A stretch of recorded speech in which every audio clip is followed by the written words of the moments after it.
And hello, everybody, and welcome to the Movie Pit Podcast. I am your host, Christian, and this is, of course, the beginning of the week, which means this is the Movie Pit Podcast reviews. Spoiler reviews at that. So, hello, welcome. As you can see, we will be reviewing A24's newest film, It Comes at Night, and Universal Pictures' first film in their shared universe, which is called Dark Universe, The Mummy.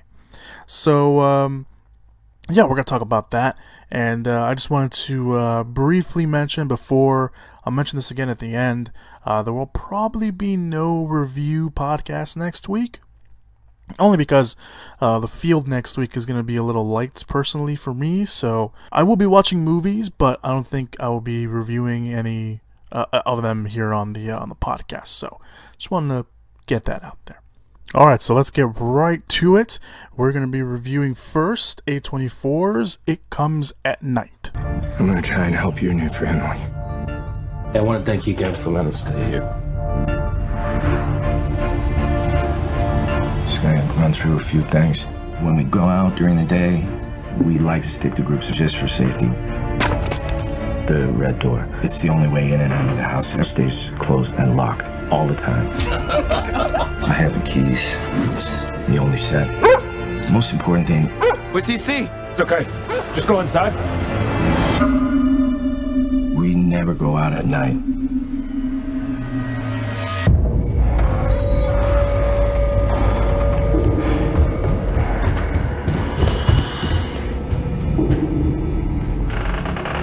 The door was already open when you got there. Yeah. Then who opened it?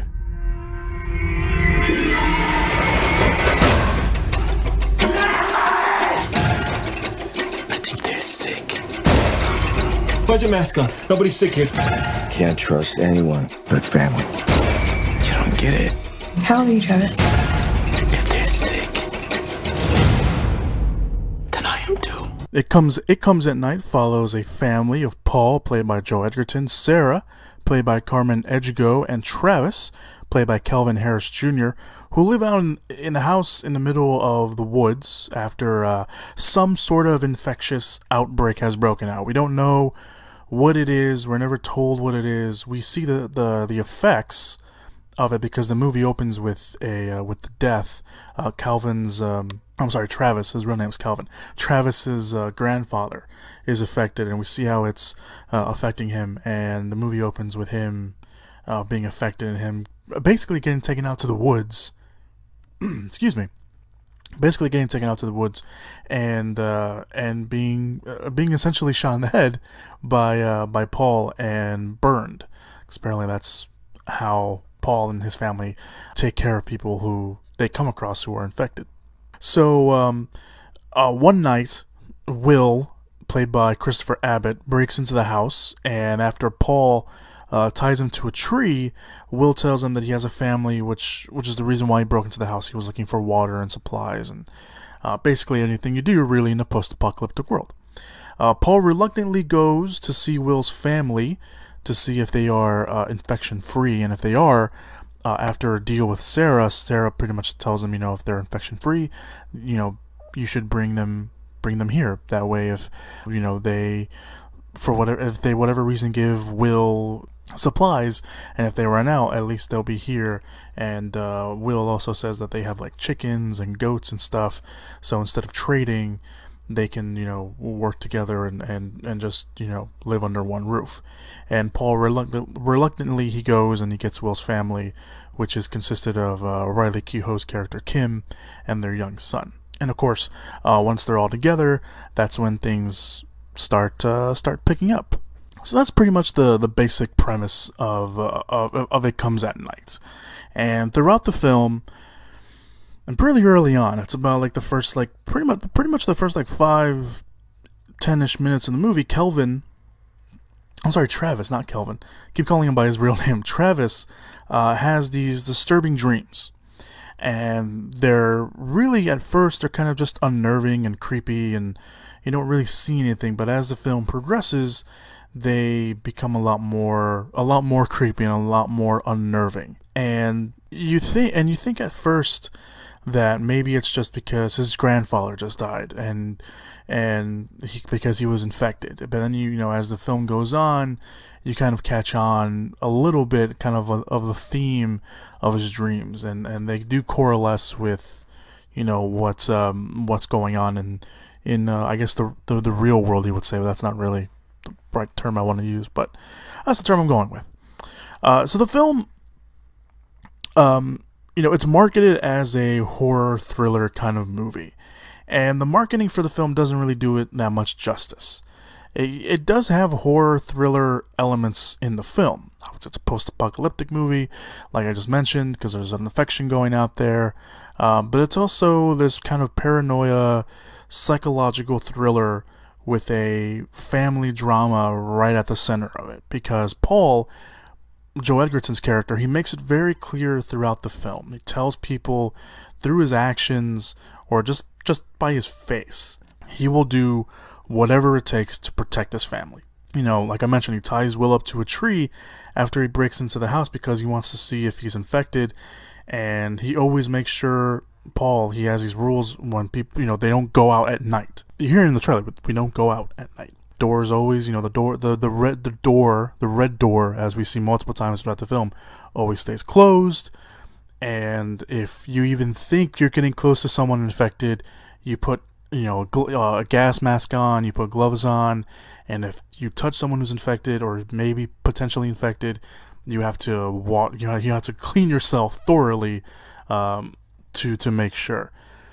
So he does, Joe Edgerton, and credit to Joe Edgerton, because Joe Edgerton is great in this. You know, I feel like Joe Edgerton is now getting a little bit more into the, you know, everyone's mindset. You know, everyone kind of knows who he is now, but I still feel like just a little bit that Joe Edgerton is just a smidge still underrated and underappreciated by a lot of people. If you see a lot more Joe Edgerton movies and just see his work, he was in Warrior, I think maybe that's another project a lot of people know him from, or The Great Gatsby. I'm trying to think of something else he was in, but I just for the life of me I can't remember. But I've seen him in a lot of stuff, and he's really great in everything he does.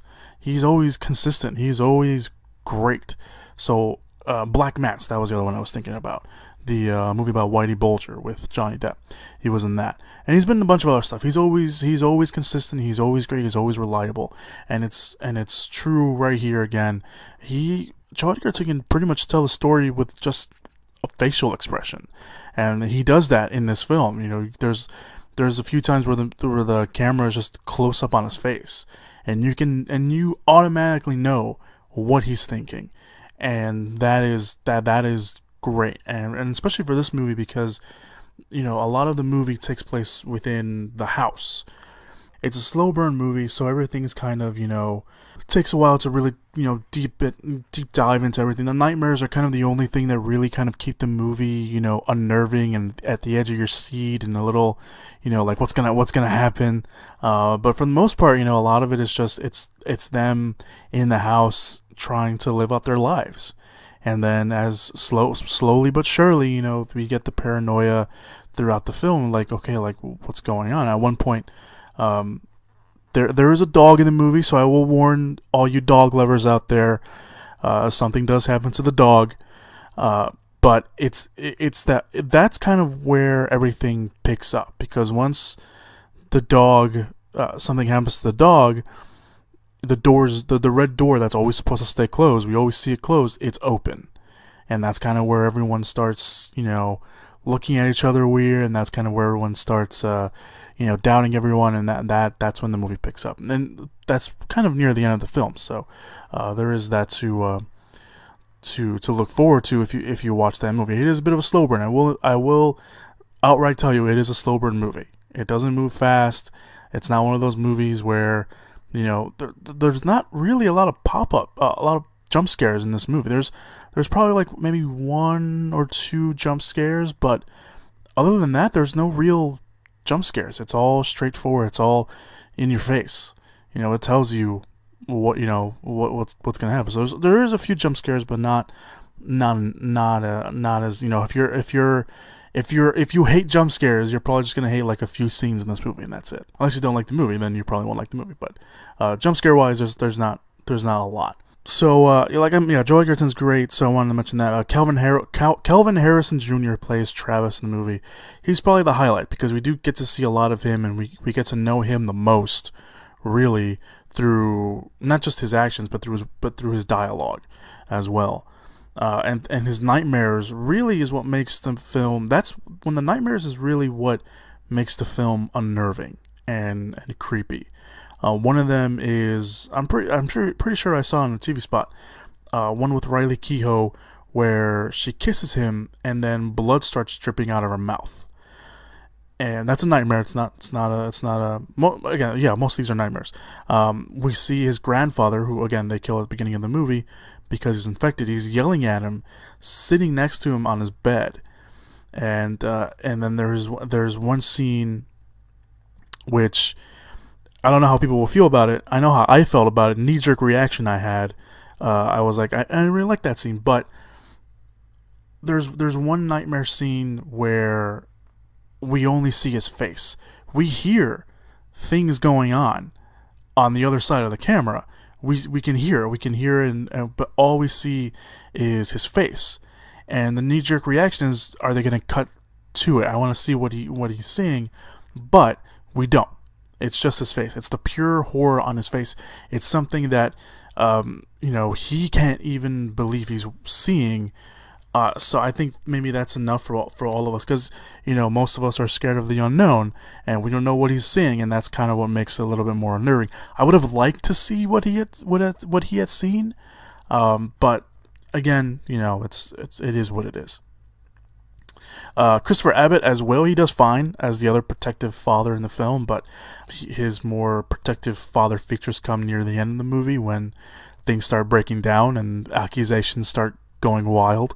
It's a bit unfortunate though that the women get the short end of the stick. Carmen Egigo's Sarah does have signs of potentially getting big moments, and she's kind of the one that invites and convinces Paul to go get Will's family into the house, and I kind of wish they had fleshed her out and given her more of an opportunity to do that. Riley Keough's character, again, she plays the Will's wife, Kim. She's involved in one of the nightmare scenes, like I mentioned, but also she's involved in one of probably the most disturbing and harrowing scenes. Is that the word I want to use? Anyway, she's involved in one of these scenes that it literally, when it happened, and it's drawn out.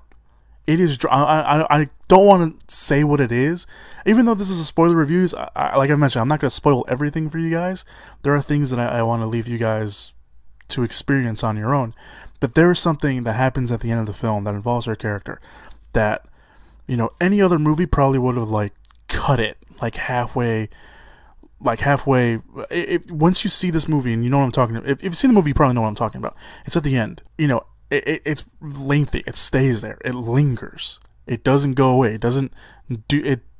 They don't show the full effect of what it is, but just off Riley Keough's performance, she screams. That you see her screaming, you hear her screaming, and everything, and it's painful.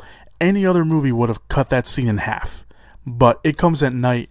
It lingers on it, and it's heartbreaking, and it's a gut punch, and it's something that touches on what Paul's, like I mentioned, Paul will do anything to protect his family, and the reason why he does this is to protect his family, but the outcome, I don't think, is what I was expecting, and it is a heartbreaking, it is a heartbreaking scene. It is just it's hard to watch, and it's even hard to listen. You're just sitting there and you're like, wow. And it's one of those scenes where you're just you want to go in a corner and just not talk to anyone and pretend the world is gone, just because it lingers, just because it's a long scene, it doesn't cut away. That is what makes it more impactful in my eyes. So yeah, the cinematography is great. It's amazing. We get some really cool shots. There's at one point there's this fallen tree, and like the roots are like they're like they make like spirals. It's almost like looking through a fence almost at one point, like they're like a really cool fence, and like the camera just like slowly kind of zooms in, and it comes at a point where Travis runs into the woods. So it's pretty. It's a movie that by the way, if you walk out of this movie happy, you either were not paying attention or you're a more sadistic person than I thought you were. This is not a happy-go-lucky movie. This is kind of a depressing movie. It's a gut punch. It's a movie I was not expecting. I was expecting a bona fide like horror thriller movie. It isn't. It's not that. It's a family drama, but again, there's paranoia and like a psychological thriller aspect to it. And it works. All of it works together. It does. It works fairly well together. And again, it's a slow burn, so you'll have to wait for everything to really happen. But once that final act kicks in, it's just a gut punch. It everything that's been building up to that moment, it works. It works, but it's also one of those things where you kind of just want to like look away. So yeah, I really liked It Comes at Night. I thought it was great. I know a lot of people are not probably going to like it. I know a lot of people already don't like it. Not because of the final scene, they just thought it was kind of boring, which, I mean, again, it's a slow burn movie. They build everything up. So I you know, if you don't like slow burn movies, you're probably not going to like It Comes at Night. So, I liked it. And this is my podcast, so my opinion counts. But yeah, It Comes at Night. My rating for the movie, 4 out of 5. I liked it. I thought the cinematography was great. I thought the slow burn aspect was really great. And Joe Edgerton and this newcomer, Calvin Harrison Jr. Or maybe he's not a newcomer. This is the first thing I've seen him in. But Calvin Harrison Jr. is a name you should be looking out for. It's just one of those movies where it sticks with you afterwards, because you're left wondering, what would you do to protect to protect your family, protect the ones you love? Would you go this far? And it's the final shot in the movie too. It's just two characters staring at each other, and like it's a quick shot too. It happens like right after the scene with Riley Keough I'm talking about. There's a little bit after that. And then you're left wondering, like, is that where it's going to end? But there's still more to cover. And the movie goes on, and you see Joe Edgerton's character pretty much, you know, finally feeling the effects of what we don't, because Joe Edgerton's character is very kind of, you know, like offish. He doesn't really like let anyone in. That's when he kind of feels like he doesn't let anyone in. And finally we see him just break down, and on top of that we get that final scene. We know what that scene implies. If you watch the movie, we know what that scene is. We know where that scene takes place in time, and it's a gut punch. It's everything that I mean, there also was an alternate ending to the movie, which I will link down below. I think Cinema Blend had an article up, and they talked to Joe Edgerton about the alternate ending. And I as much as I would love to see that alternate ending just to see how it plays with the movie, I like the ending they went with for the theater cut. I really did. I thought that one was much better than the ending that they were originally going to go with. Actually, that was the original ending they were going to go with until people started telling the director, and I didn't write the director's name down because I'm an idiot, but this is his second film, so this is a second feature film, which is pretty remarkable, and I can't wait to see what he does in the future for sure. So yeah, It Comes at Night, 4 out of 5, great film. Again, slow burn, not gonna be for everyone, but it is a lot more than a horror thriller film for sure. All right, let's move on to the second review, our big review of the week, The Mummy. Get down! Go, go, go! Oh man, we're gonna die!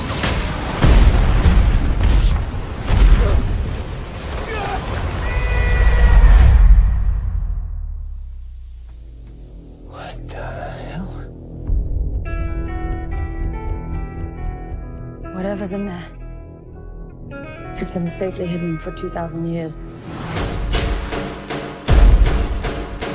This isn't a tomb. It's a prison. Nick!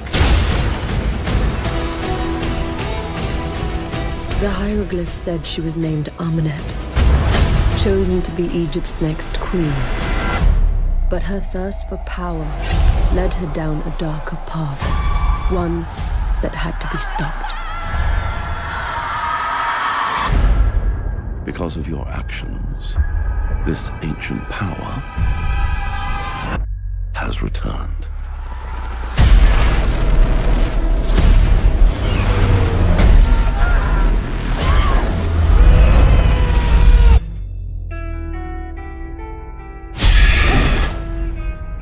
You are alive because you were chosen. Chosen?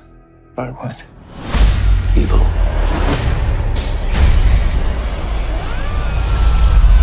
The ultimate evil. Legend has it she's a being of unimaginable powers. Now she's using you to regain them. Oh my God.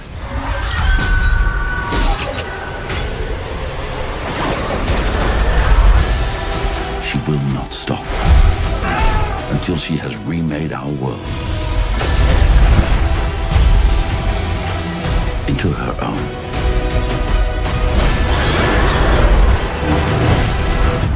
Just stay with me. I'm scared. I'm gonna figure this out. Don't leave me.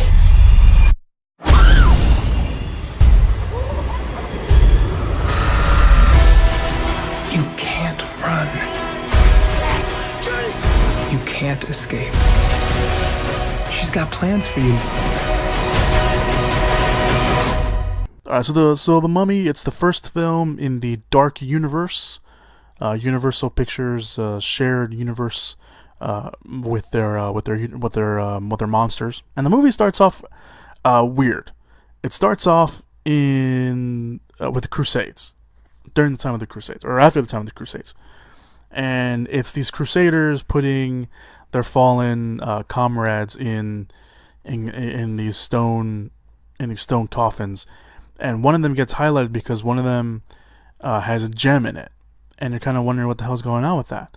And then we cut to the present day London, where there's a new tunnel system being built, and they happen to come upon this tomb of all these dead Crusaders.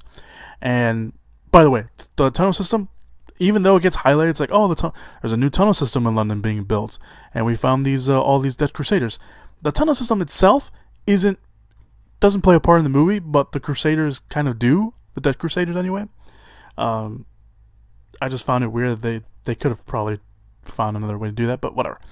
So the construction team finds this hidden place filled with crypts, and then all of a sudden, this mysterious group comes in and says, we're taking over.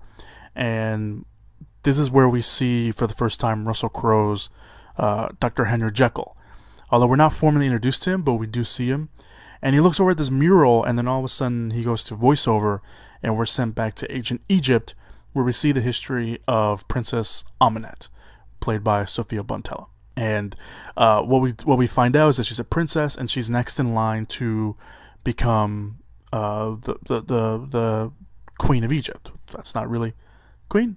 Is that how it works? You know what I mean. She's next to take over, and then her father ends up marrying someone, and he ends up having a boy. And of course, you know how it works. The boy, the firstborn boy, the son always pretty much gets the throne, no matter what age he is. So her lineage, her pretty much everything that she had been working for and everything she was promised gets taken away. So she makes a deal with Set, I believe the Egyptian god of death, and he gives her powers, and he gives her this dagger, and she goes to kill her father, which she does. We see in the trailers that she kills him, but she also kills essentially her baby brother, newly born baby brother. But there's more to it, because Set needs a human vessel. I guess that was part of the deal. You do this, you give me a human vessel so I can, rule the world, pretty much. But before she can complete the ritual, she gets mummified. She gets taken away and mummified and buried, and they make a point, buried far away from Egypt. So that's where the voiceover ends, and then we jump to the present day. We find Nick Morton, played by Tom Cruise, and Chris Vail, played by Jake Johnson, who are soldiers, but they also steal treasure to sell on the black market. So right away, it's this movie that's trying to sell you that Tom Cruise isn't the most likable character in the world. And the chemistry is great. Tom Cruise and Jake Johnson's chemistry is fantastic in this movie. I kind of wish that we see them again later doing more movies, because their chemistry is great. I can't wait to see if they do anything else, but watching them throughout the film is pretty fun. So we see them outside this village that they're going to go, because Nick has this map to potentially a big treasure day, because he steals it from a character that I'll get to in a second. You probably know who it is. It's Annabelle Wallis's character, Jenny Hazley. She's an archaeologist and the main female lead, right next to Sofia Bontella, sort of. So anyway, they go down to this village and they end up in a shootout, and Vale calls in this airstrike, and it reveals this hidden massive tomb, which is way bigger than it probably should be for the old times, but it's massive. And this is where we get introduced to Annabelle Wallis's character, Jenny Hazley.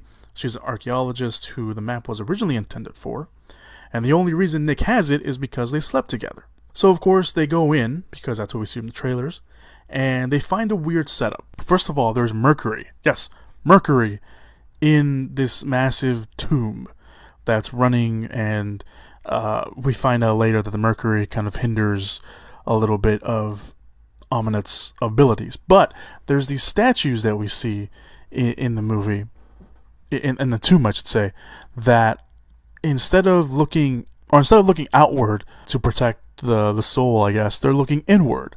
And Jenny makes the assumption that this isn't a burial site, it's a prison.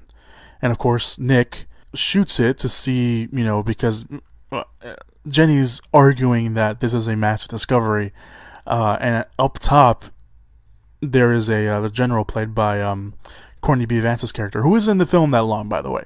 He's got like 5 minutes of screen time. He was probably collecting his paychecks to pay his rent or something, because he's not in the movie that long.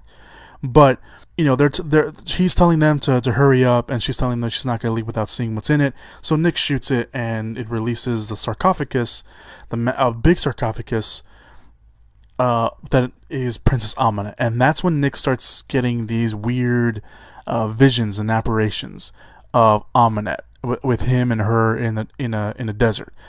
And she tells him through this vision and apparition that he's chosen. He's her chosen one.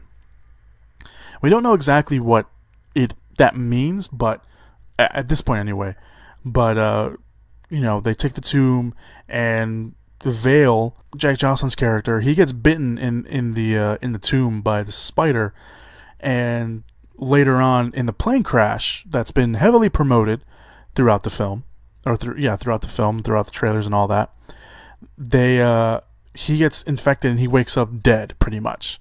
And he's the one that kills Courtney B. Vance's character, and he goes to kill everyone else on the plane, but Nick shoots him, and then of course we see the birds, they attack the plane and they cause the plane to crash. Jenny escapes because Nick gives her the parachute and he crash lands.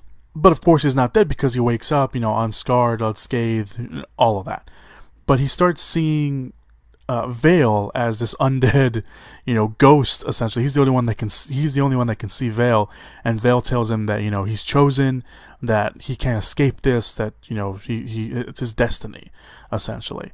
And he's still and Nick is still seeing these visions every once in a while as well. So I'm gonna jump forward a little bit, because we get a few occasions of them meeting. There's that scene in the woods where they're fighting each other, or where it looks like they're gonna fight each other, and then Amulet just smacks him, and then he goes flying and then lands on the floor. But at this point, this is where we get introduced to the mysterious group that we saw earlier in the film.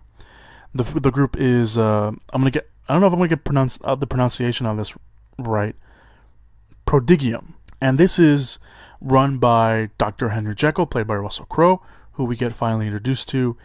And he tells Nick, because essentially Jenny pretty much works for Prodigium. And Jekyll pretty much tells Nick that this group is devoted to protecting the world from evil and monsters and things that no one else understands, and if necessary, to destroy said evil.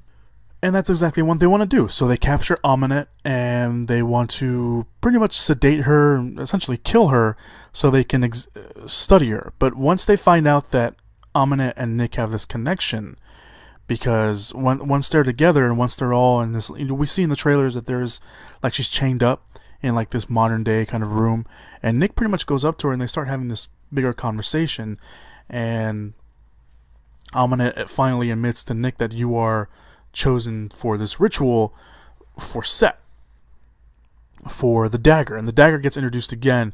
She has the dagger, but she doesn't have the gem. The gem that we see earlier in the movie with the Crusader, that is the gem that not only she's looking for, but Prodigium is looking for.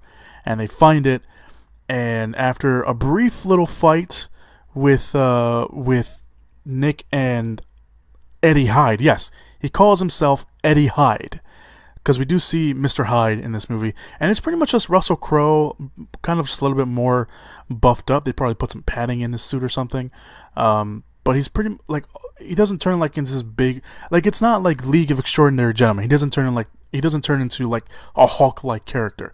It's still him, but everything's kind of like his fingers are a little bit more extended.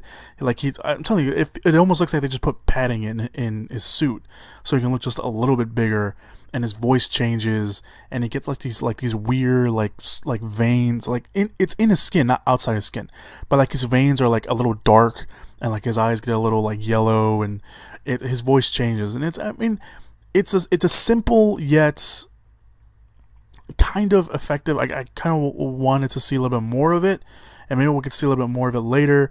Maybe they'll do something differently. I don't know how they're going to do it, but we do see Mr. Hyde in the film, and he fights Nick, and this is during that confusion. This is what leads Aminet to break out of her chains and cause chaos all around London. We see the sand wave with her face, which is of course something we've seen already from the other Mummy films, and leads to a chase. And the chase is to find the gem that we saw early on the film, because the belief is that if they can shatter that gem, that they can break any curse related to that gem, which means that Nick will not be Set's vessel. So we go on this merry chase, and by the end of it, Jenny, again, Annabelle Wallis's character, she ends up dying because Aminet pretty much drowns her in the film.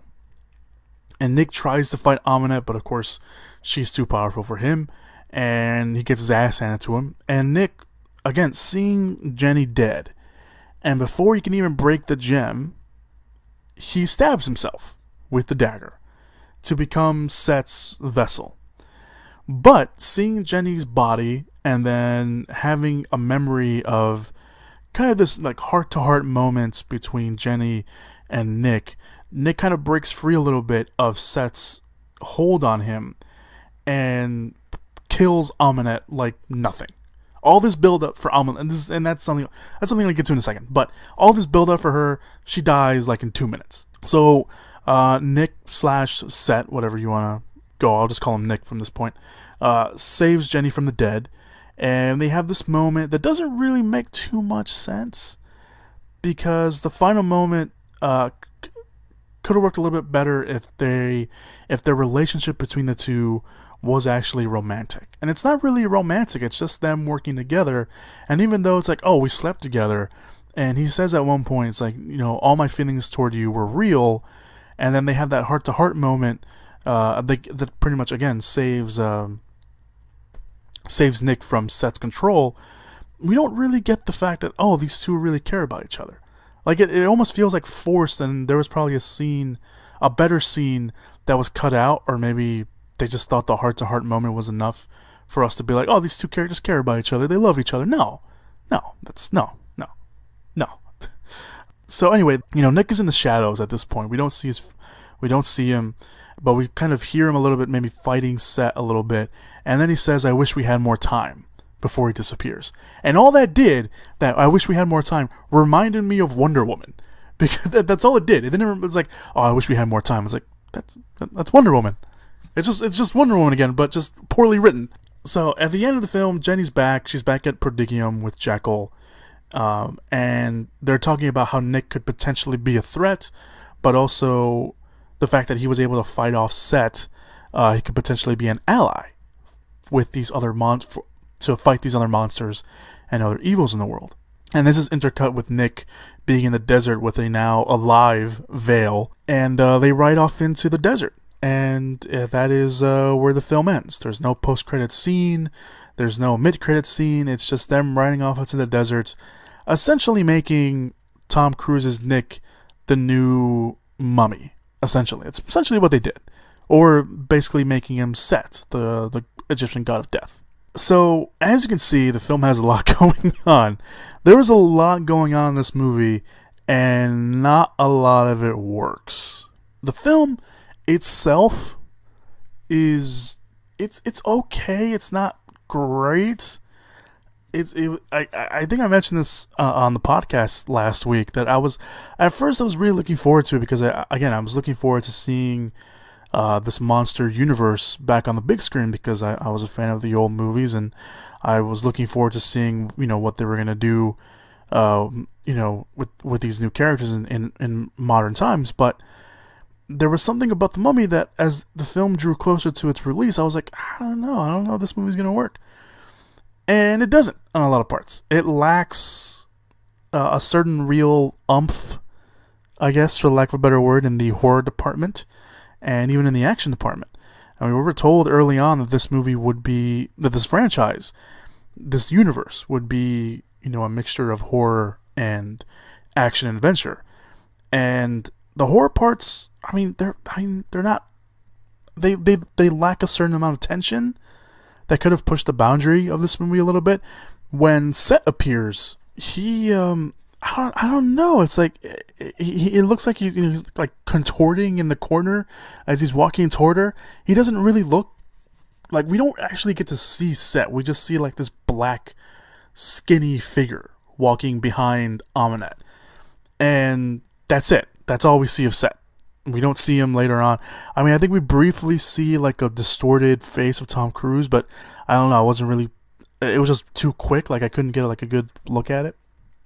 But yeah, that's all we get. And Aminette, even when she's still mummified, because she's still mummified at one point, and the only way she gets back to her kind of human-esque form is by kissing a bunch of guys, taking their soul from them, and making them her slaves. Which was, I don't know. That seemed kind of, but the other Mummy movies, the Brendan Fraser movies, they, did the same thing. He took the souls of the people that took his things. But for this movie, it was like, oh yeah, I'm gonna kiss this guy. I'm gonna kiss these people so they can become my slaves. But I also take their life force so I can become human again. I don't know. It just didn't work.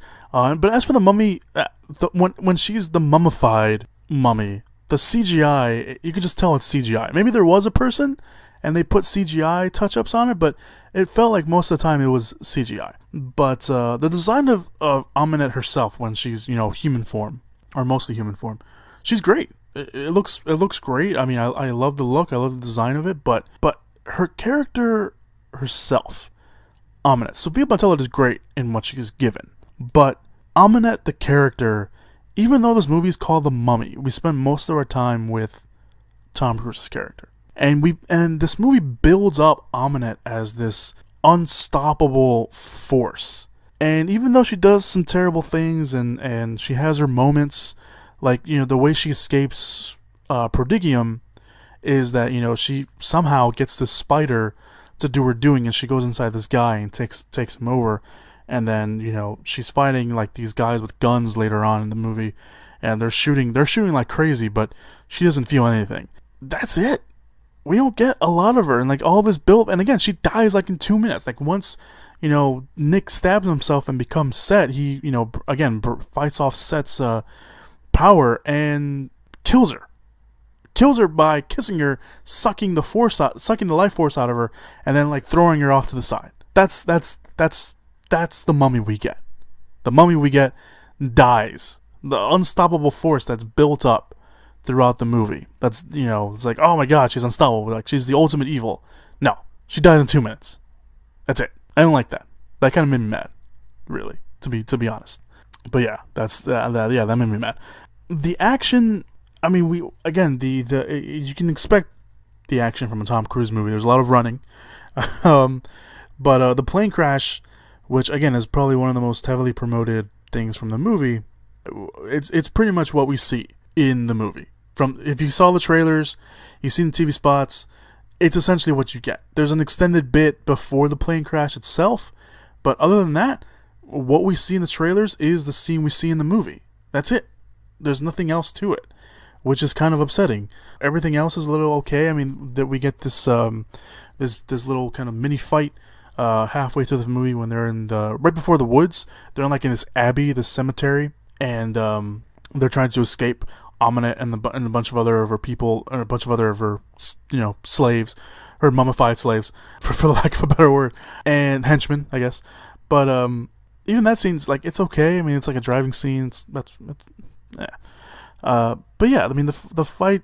Personally, my favorite action piece and fight is between Nick and Mr. Hyde, which is that's saying something. And it's like, oh yeah, like this is a great, like, let's take a character who's in the movie to pretty much be the glue for the whole universe in Mr. Jekyll and Prodigium, and give him probably the better fight. Let's not give Nick and the villain of the movie the better fight. Let's give him the better fight with essentially kind of a secondary villain in the movie. Not the Mummy. Let's give him a fight with Mr. Hyde. So yeah, like I said, it was connective glue. Prodigium and Mr. Jekyll and I guess Mr. Hyde as well. They're pretty much going to be the glue for the Dark Universe, because in Prodigium we see like these little Easter eggs. We see the fin of the creature from the Black Lagoon in a jar. We see like a skull with fangs in it, which is again a vampire. But during the fight between Nick and Mr. Hyde, Jenny's in there and she's fighting off Mr. Jekyll's main henchman. And to get away from him, she knocks him out with a book. And she drops the book down, and we see what the book is because it cuts to it. It's the Book of the Dead from the Brendan Fraser movies, which I thought was a little nice Easter egg and a nice little callback to the past Mummy films. So the character of Russell Crowe, Jekyll, as I've been calling him for the last 10, 15 minutes or so, his character, it kind of stumbles a bit because he seems like he's going to be and he kind of is a secondary villain of the movie, because his job, of course, is to protect the world of monsters and evil that can, destroy the world. So you kind of can't be like, oh, why would you do that? Like, why would you kill these people right away? But when you think about it, it's like, yeah, I want someone to do that. I want someone to be in charge of that. But when it's our heroes, they're like, no. But yeah, he's like this dangerous guy. It's like, it's the way it plays out. It's like, oh, you're evil? Okay, no, you're dead. There's no discussions. Oh, you're the human vessel of Set? Okay, yeah, we're gonna kill you. As soon as we're gonna let the ritual go on, and then we're gonna capture you, and then we're gonna kill you for research and for science. I'm serious. That's what it feels like. It's like, oh yeah, we're gonna kill you. We're gonna dissect you for science because we want to know how everything works. It's very interesting. It's very odd. It's not written well, but it's I don't know. I don't know what it is now. Okay, so all in all, The Mummy, it's a bit underdeveloped, it's a little bit underwhelming, and it's probably not the best start to the Dark Universe. And I know there's a lot of people bashing this movie, and there are a lot of people, like I saw articles like non-stop from everywhere, from like the Hollywood Reporter to Variety, there are multiple articles on those websites saying Tom Cruise should go back to real acting, and that The Mummy is like, The Mummy is they're acting like The Mummy is like the worst movie they've seen ever. And yes, it's not great, it's not awesome, but it's not terrible. It's not the worst movie I've seen this year. It's not the worst movie I've probably seen in the last, I don't know, let's say 3 years. It's not good, but it's not bad. It's not the worst, piece of crap you can watch. There's probably worse movies you can watch in theaters right now. But as we've all learned, it's not going to, and this is another thing I saw, it's like, oh, the dark universe is, destroyed and gone before it even gets started. No, it's not. You want to know why? Because just because you have one bad movie in your universe to start it off, doesn't mean that, it's going to kill your universe. Because if that was the case, guess what? We wouldn't be talking about the DCEU every single week on the podcast. Because the DCEU gave us Man of Steel, although I like Man of Steel, Batman vs. Superman, Suicide Squad, and then, we get Wonder Woman. Come on. It's like, oh yeah, okay, movie, not good movie, awesome movie with Wonder Woman. Like, settle down. Maybe it's gonna be like that. Maybe it's gonna be like, you know what? Okay, Mummy wasn't good. Bride of Frankenstein is the next movie. Maybe that won't be that great. We got Javier Bardem playing Frankenstein. Maybe he's gonna be in Bride of Frankenstein. Maybe they're just gonna combine the two movies together. We got Johnny Depp playing the Invisible Man. We got the Wolfman lined up as well. We got Dracula, lined up as well. So maybe be one of those movies that it's like, oh, okay, this is what we want. This is the movie we're looking for. Settle down. People acting like Tom Cruise in the Mummy movie were like, hurting their well-being and their livelihood. It wasn't great, but it doesn't deserve to be bashed to the point where it's like 3 articles on the same website talking about how Tom Cruise should go back to real acting. Was Tom Cruise great in this movie? No, he wasn't. But at least he was being something different. I don't know. It bothered me a little bit when I saw. It's like, even when I see a movie that no one likes, and even when I see a movie that I don't really like too much, and I see people bashing it to the point where it's like, dude, settle down. What did that movie ever do to you? Yes, it wasted your time, and it wasted my time, but it's not like write 3 articles worthy of, bashing this movie to high heaven. Settle down. It's not a good movie. It's not all that great. It's a mediocre / average movie. Put it that way. There's a decent amount, of action scenes that can keep you, entertained. The build up for the movie and everything that this movie builds up, the execution of it isn't, well thought out or isn't perfect, but it's not gonna hurt you. I don't know if people like really are bashing this movie, but word of mouth is not going to help this movie at all. But it's not that bad, so settle down. All right, my rating for The Mummy was 3 out of 5. Okay, 3 out of 5 for The Mummy. It's not that bad. It's it's just people over exaggerating. Is it good? No, I will admit it's not good. It's, like I said, it's mediocre / average. I gave it a 3 out of 5, and I fought that 3 out of 5. I was really thinking about giving it like a 2.5 out of 5, but some stuff, like there's glimmers of hope, but I don't know. I still gave it a 3 out of 5. It's a mediocre / average. I rounded up from 2.5 out of 5, I guess. 2.5, 3. No, I gave it a 3 out of 5 in my written review. I'll stick with 3 out of 5. All right, so there you go. The Mummy, 3 out of 5.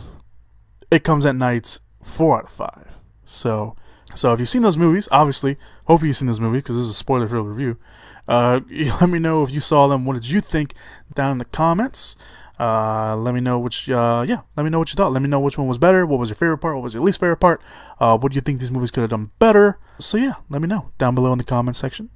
This is the part where I'd give you a preview for next week, but like I mentioned at the very beginning of the podcast, I don't think I'll be doing a review next week. The lineup for this week, I should say, it's a little light. Cars 3, we have Pixar's Cars 3, we have the comedy Rough Nights, the one with Scarlett Johansson, Jillian Bell, Kate McKinnon, Alana Glazer and Zoe Kravitz. We also have the Tupac documentary, or not documentary, biopic, All Eyes on Me, and then the horror thriller 47 Meters Down. It's kind of a light week. I probably will end up going watching 47 Meters Down. I don't know what it is about the movie, but like I was like, it's like of the weekend. Like I'm not really excited for Cars. Cars is not my favorite Pixar movie.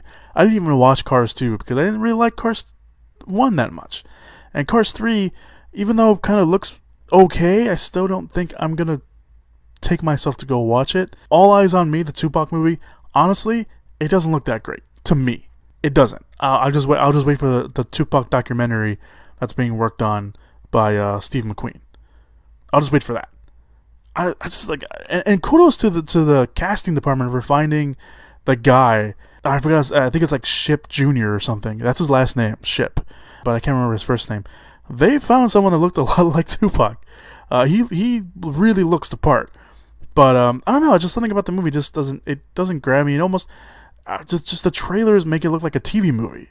To be honest, like that first trailer made it really look like a TV movie. It's not grabbing me. I mean, maybe I'll go watch it during the week, but this week I'm not gonna go watch that. Rough Night, I'll probably end up going to watch that as well. I can use a comedy nowadays. But yeah. So next week there probably won't be a preview there probably won't be a review podcast. Spoiler-filled review podcast for anything. But don't want to make any promises. There maybe will be. We'll see. I still have to see My Cousin Rachel. I was gonna watch it this weekend, but didn't end up watching it. I actually am gonna go watch it this week. So probably end up going to watch it tomorrow. My tomorrow, not your tomorrow, because I don't know when you're listening to this podcast. But yeah, I'll probably be reviewing. Maybe I'll be reviewing that next week. I'll find out. Obviously, you guys won't know if I do one. But not looking all too great for a spoiler-filled review podcast next week. So just letting you guys know that. Alright, that's it, guys. Thank you guys so much for listening to the podcast this week, the spoiler-filled review podcast this week. I will be back later this week, of course, to talk about all the latest breaking movie news that has come out throughout the week on our weekly roundup of movie news podcast. At the end of the week, we'll be talking about, all the movie news. We're talking about the trailers. We'll be talking about that Black Panther trailer, which was awesome. Oh, it was so good. It was so good. So yeah, we'll be talking about that at length at the end of the week this week as well. So yeah, again, we'll talk about, and all the movies I just mentioned, we'll talk about those as well. So yeah, be sure to check out the podcast later this week. And yeah, that's all I got for you guys. Thank you guys so much for listening to the spoiler-filled review podcast this week. Again, let me know what you thought of The Mummy and It Comes at Night down below in the comments. And what would you rate those movies? So yeah, that's all I got for you guys. Thank you guys so much for listening to the podcast this week. I will see you guys later this week and maybe next week. I mean, I will see you next week for the podcast, but I don't know if I will be seeing you for the podcast here early in the week. Yeah. All right. I'm done. Thank you guys so much for listening to the podcast. I will see you guys there this week. Have a good rest of your week, and go watch some movies. Whoop whoop! Yeah! Give it up! Movies!